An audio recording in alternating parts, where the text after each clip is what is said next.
రాష్ట్రంలో అడుగంటిన భూగర్భ జలాలు కరువు ఘంటికలు మోగిస్తున్నాయి. ఆశించిన మేర వర్షాలు లేక దాదాపు 17 జిల్లాల్లో వర్షాభావ పరిస్థితులు నెలకొన్నాయి. ఇప్పటికే కొన్ని జిల్లాల్లో తాగునీటి సమస్య మొదలైంది. తాజాగా భూగర్భ శాఖ వెల్లడించిన గణాంకాలు మరింత ఆందోళన కలిగిస్తున్నాయి.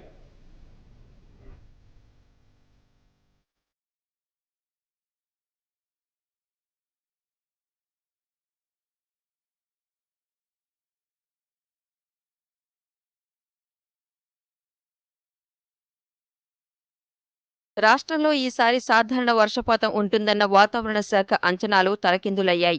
జూన్ 1 నుంచి అక్టోబర్ వరకు రాష్ట్రంలో 816 మిల్లీమీటర్ల వర్షపాతం కురవాల్సి ఉండగా 17% లోటుతో 677 మిల్లీమీటర్ల వర్షపాతమే కురిసింది. సంగారెడ్డి జిల్లాలో అయితే సాధారణం కన్నా 46% లోటు వర్షపాతం నమోదైంది. వర్షపాతం లోటు 20%కి మించితేనే కరువు పరిస్థితులు ఉన్నట్లుగా చెబుతారు. ప్రస్తుతం రాష్ట్రంలో సంగారెడ్డితో పాటు మరో 16 జిల్లాల్లో ఈ పరిస్థితి నెలకొనడం ఆందోళన కలిగిస్తోంది. సింగూరు, నిజాంసాగర్ వంటి జలాశయాలు నీరు లేక వెలవెలబోతున్నాయి. కొన్ని చోట్ల ఇప్పటికే తాగునీటి కష్టాలు మొదలయ్యాయి. ఎండాకాలంలో పరిస్థితి మరింత దారుణంగా ఉండే అవకాశముంది.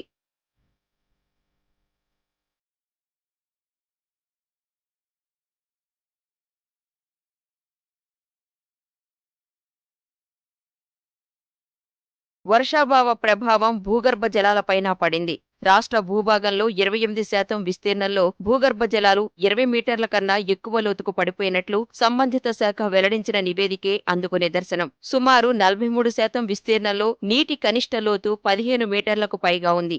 ఏడాది కాలంలో భూగర్భ జలాలు సగటున 2.5 మీటర్ల మేర తగ్గాయి. వికారాబాద్ జిల్లా బంట్వారం మండలంలో అత్యధికంగా 32.60 మీటర్ల మేర తగ్గింది. ప్రస్తుతం నల్గొండ జిల్లా మర్రిగూడ మండలంలో 57.07 మీటర్ల లోతుకు వెళితే గాని నీరు లేదని భూగర్భ జలాల శాఖ వెల్లడించింది. గత 10 ఏళ్లలో నీటి మట్టాల కదలికలు పరిశీలిస్తే మరింత లోతుకు పడిపోతున్న తీరే కనిపిస్తోంది.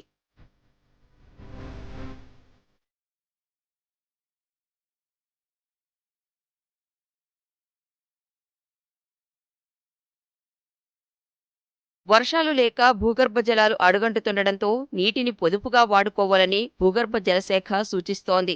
బిందు, తుంపర సేద్యం వంటి విధానాలు అవలంబించడం ద్వారా నీటిని ఆదా చేయాలని చెబుతోంది.